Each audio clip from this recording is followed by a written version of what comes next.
পর্দায় একের পর এক অন্যায়ের বিরুদ্ধে দাঁড়ানো এক সাহসী নায়ক দক্ষিণী সুপারস্টার থালাপতি বিজয়। কিন্তু এবার থালাপতি বিজয় আর শুধু সিনেমার পর্দায় সীমাবদ্ধ নন, বাস্তব রাজনীতির ময়দানেও নিজের উপস্থিতি জানান দিয়েছেন এই তামিল সুপারস্টার।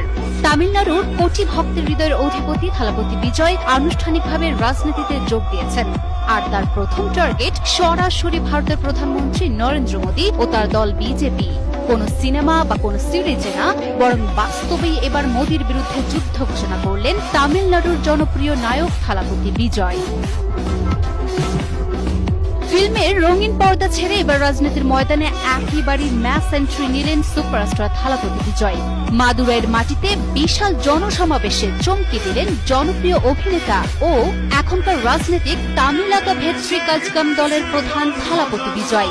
নিজের রাজনৈতিক শক্তি প্রদর্শনের পাশাপাশি তিনি ঘোষণা দিলেন 2026 সালের বিধানসভা নির্বাচনে তার